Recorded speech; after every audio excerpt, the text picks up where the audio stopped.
Bienvenidos damas y caballeros una vez más a el canal. En esta ocasión estamos aquí para platicar de la más reciente película de Martin Scorsese, la más reciente obra maestra, tal vez no, es lo que vamos a platicar un poco en esta ocasión. La más reciente película del genio, del maestro, eso sí no hay duda, Martin Scorsese, mi director favorito, mi película favorita es El Irlandés, la anterior película del director,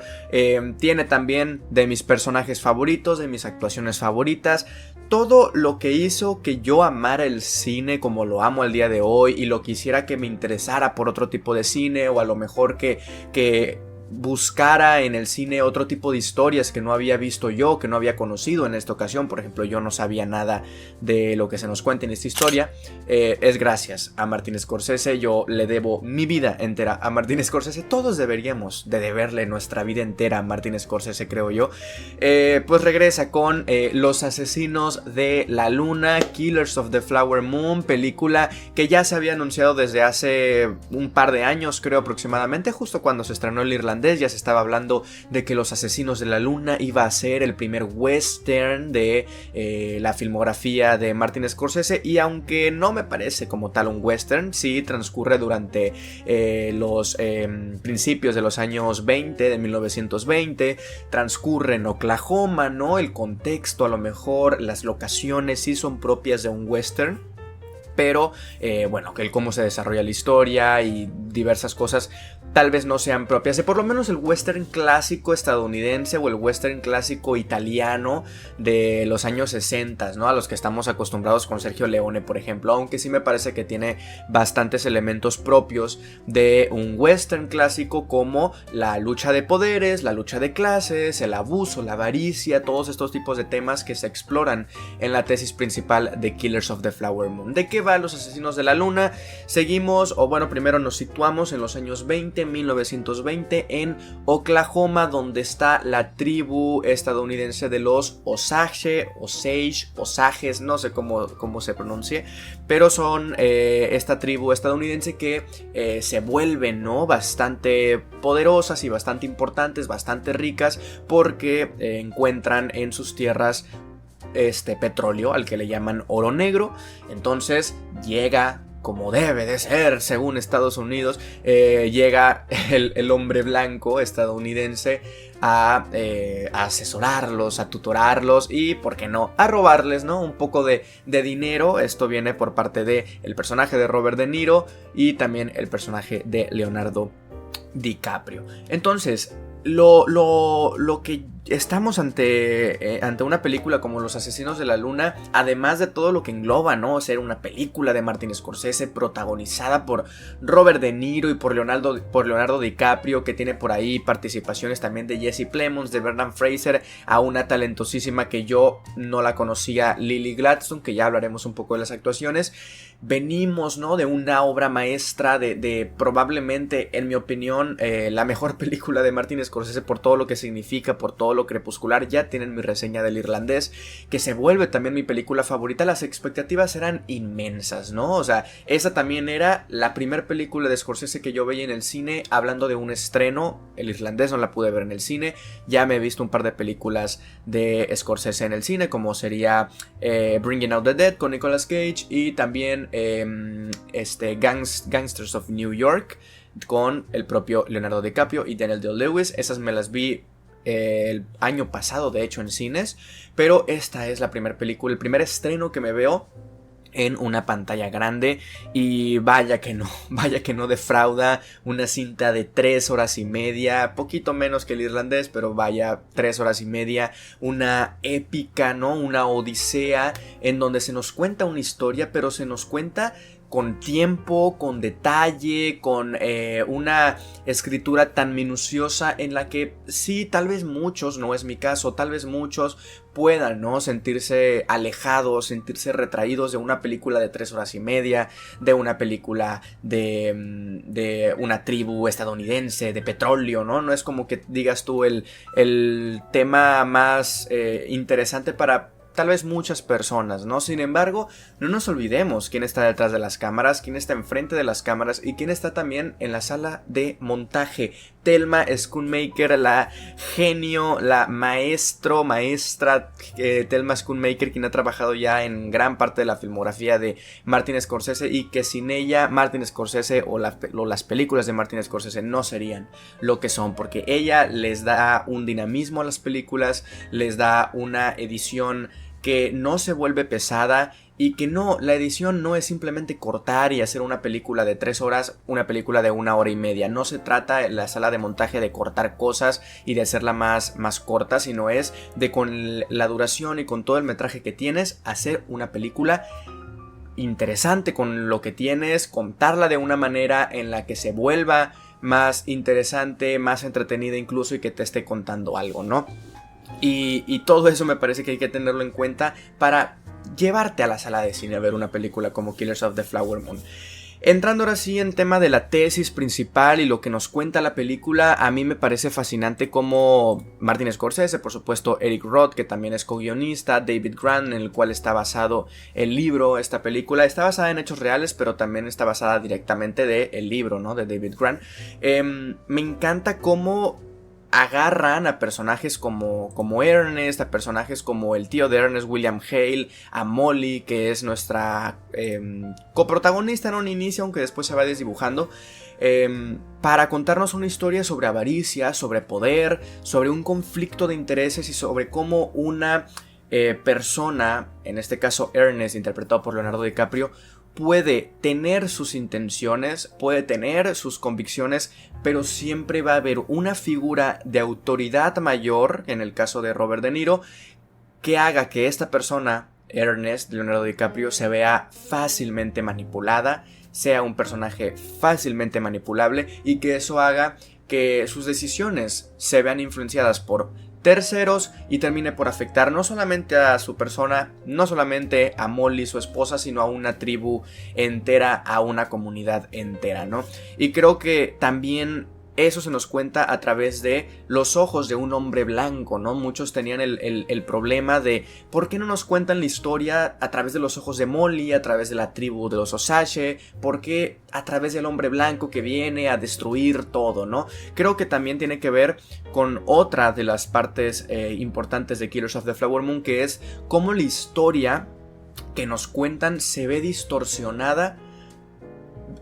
por el ojo de quien la cuenta y la boca de quien la platica, ¿no? En este caso, ¿quién platica esta historia? Obviamente la platican los hombres blancos, obviamente la platica el agente del FBI, obviamente la platican en el programa de radio del final de la película, obviamente está contada por hombres blancos que los hacen ver como los buenos, ¿no? El FBI como el bueno, los hombres blancos como que no eran simplemente malos, sino que tenían cierto interés también con los Osage, y eso a mí me parece fascinante porque es Martin Scorsese, es Eric Roth, es David Grant diciéndole al espectador, esto también con el final, que no quiero hablar del final porque sería hablar con spoilers, pero si ya vieron la película saben a lo que me refiero con esto del programa de radio, es lucrar, ¿no? Es como la gente ha lucrado con tragedias que sí pasaron. Y aquí Scorsese en más de 3 horas nos cuenta una historia trágica, nos la cuenta de una manera muy dramática, de una manera a veces cínica, cuando el personaje de Leonardo DiCaprio y de Robert De Niro empiezan a juguetear y empiezan a bromear con lo que está pasando, con las muertes que están pasando en la comunidad de los Osage, y se vuelve una película que nos la cuentan desde un punto de vista muy dramático, muy cínico en ocasiones. Y al final son todos estos creativos de la película diciéndonos, oye, así es como pasó, corte A, así es como se ha retratado, o sea, se ha retratado de una manera en la que nos reímos, en la que hacemos radionovelas, en la que las contamos con efectos de sonido como si no fuera algo que pasó, como si no fuera algo en la que todos tenemos las manos manchadas de sangre, y yo, Martin Scorsese, como hombre blanco, sí italoamericano, sí un inmigrante también a los Estados Unidos, que en su tiempo, justo a principios de los años 20, también eran una comunidad muy discriminada por parte de los estadounidenses blancos, pero bueno, en un contexto actual, Martin Scorsese es un hombre blanco, ¿no? Y ya, privilegiado, no hay ningún tipo de duda ante eso. Yo, Martin Scorsese, como todo este tipo de características que me definen, pues bueno, pongo mi granito de arena para contar cómo debe de ser una historia de los Osage y al mismo tiempo recordarnos a todos que no ha sido de la mejor manera retratada, ¿no? Y burlarnos de cierta manera ante eso, o burlarme yo del espectador, porque tú terminas la película y dices, wow, qué triste. Te ponen el programa de radio y es cierto, o sea, ¿cuándo me habían contado una historia de esta manera, no? Y creo que Martin Scorsese y Eric Roth lo logran de fascinante manera. Creo que eso es lo principal que abarca la película, creo que eso es la tesis, es lo que nos quieren contar y lo hacen fenomenal, porque en 3 horas y media te encariñas con los personajes. Es imposible en 3 horas y media, no imposible, pero es muy difícil no encariñarte con personajes a los que estás viendo durante más de 180 minutos, durante más de no sé cuántas escenas, interacciones, personajes por aquí, personajes por allá, motivaciones, debilidades, ¿no? Que vemos ahí al personaje de Molly enferma, moribunda, y te duele, sientes tristeza y sientes pena por ella. Creo que hay películas que merecen tomarse el tiempo necesario para contar una historia, y la filmografía de Martin Scorsese es una de ellas, es una de esas películas, Los Asesinos de la Luna, y eso me parece a mí fascinante. En el tema de ya un poquito más de aspectos técnicos, digo, lávense las manos cuando vayan a hablar de esta película en aspectos técnicos, porque es una barbaridad. Hay momentos de la película en donde la propia iluminación te hace sentir tan cálido, te hace sentir tan parte de una relación íntima como la de Ernest y la de Molly. Por supuesto que estoy hablando de la escena donde se quedan en silencio en la mesa, en la casa de Molly, y empiezan a escuchar la lluvia y empiezan a sentir la naturaleza y cómo está iluminada esa escena y cómo está compuesta esa escena. Y es silencio puro, y es oír nosotros también como espectadores la lluvia que está cayendo fuera de la casa, ¿no? A mí me parece fascinante el trabajo de Rodrigo Prieto, el mexicano. Ya ha trabajado en El Irlandés, en Silencio, este año también trabajó en Barbie, ya ha trabajado con los mejores directores y lo vuelve a hacer una vez más aquí, y se nota esa pasión que le mete, se nota esa conexión que tiene con Scorsese para llevar la visión de Martin a la pantalla, ¿no? Con su fotografía. Eso me parece a mí, me parece fascinante, me parece desgarrador y me parece muy triste por momentos, como la simple imagen nos está contando más cosas que el guión, que es un guión de muchísimas palabras también, por supuesto. Y en el tema de las actuaciones, que tenemos a un reparto fascinante y extenso, pero nos vamos a centrar en los 3 más importantes, que son Leonardo DiCaprio, Robert De Niro y Lily Gladstone. Los primeros 2 ya tenemos todos la certeza de la calidad de actores que son. 2 de los actores más importantes de su generación, uno de una, uno de otra, trabajando juntos en una película de Martin Scorsese. Yo creo que era algo que todos estábamos esperando, y ese duelo se lo come completamente Robert De Niro, ¿no? Robert De Niro con ese personaje más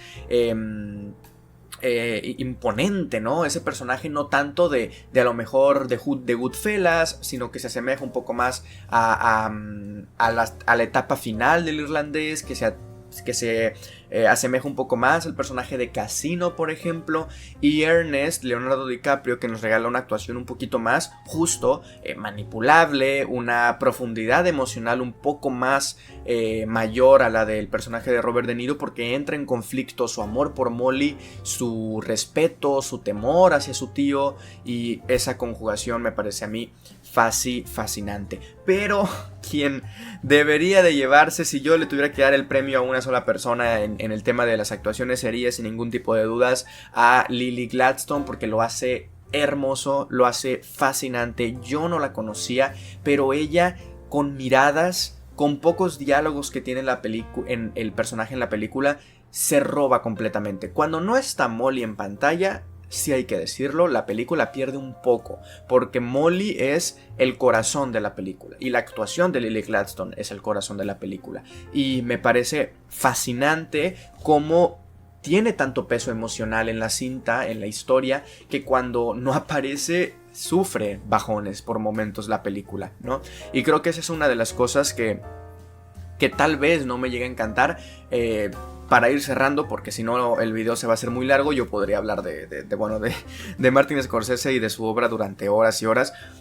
Dos cosas que no me gustaron de la película y por la cual quiero volverla a ver en idioma original, porque yo la vi en cines en doblaje latino. Número uno, esto no tiene que ver con la película, no es un fallo de la película, es más bien, pues bueno, un fallo del doblaje al final de cuentas. El doblaje me parece pésimo, no me parece que le queden las voces que le dieron a Leonardo DiCaprio, a Robert De Niro, ¿no? A Lily tal vez sí, a Lily Gladstone, pero como salen más Robert De Niro y Leonardo DiCaprio, esas actuaciones de doblaje a mí no me convencen y siento y quiero verla en idioma original subtitulada al español, porque siento que cuando la vea de esa manera me va a llenar mejor y la voy a poder disfrutar mejor, porque tú estás viendo 3 horas y media de película, un doblaje y unas voces que no quedan con lo que estás viendo en pantalla, que no le hacen justicia al tamaño inmenso de las actuaciones que estamos viendo en pantalla, y quieras o no te baja un poco esa adrenalina y ese hype que estabas teniendo por ver la película. El diseño sonoro, no de la película en sí, sino del doblaje, ¿no? Creo que sí es un problema, creo que hay que verla en idioma original y cuando la vea ya les estaré comentando si mejora la experiencia, que yo tengo fe ciega en que sí. Y la otra cosa que no me parece tampoco un fallo per se de la película, porque se nos cuenta a través del punto de vista de Ernest, del tío y de todos estos hombres blancos, es lo que ya mencionaba. Lily Gladstone es lo mejor de la película en tema de actuación, el personaje de Molly es el mejor personaje de la película y el hecho de que se vaya desdibujando poco a poco, a ver, estaba enferma, estaba moribunda, no podía salir más, pero el hecho de que se vaya desdibujando poco a poco y pase de ser una coprotagonista a un personaje secundario muy relevado, muy rezagado, perdón. Me parece que hace que la película pierda por momentos, pero son las únicas dos cosas que yo encuentro que tal vez no me encantaron, y una de ellas ni siquiera tiene que ver con el trabajo de la película en sí. Mientras más la pienso, más me gusta, eso es cierto. Creo que tiene muchísima carne de donde rascar y es por eso mismo que me gustaría volver a verla una segunda vez. Pero bueno, damas y caballeros, vamos a dejar este video por aquí. Déjenme abajo en los comentarios a ustedes qué les pareció, si les gustó o no y por qué. Mi nombre es Osvaldo Escalante y nos estamos viendo en un próximo video. Adiós.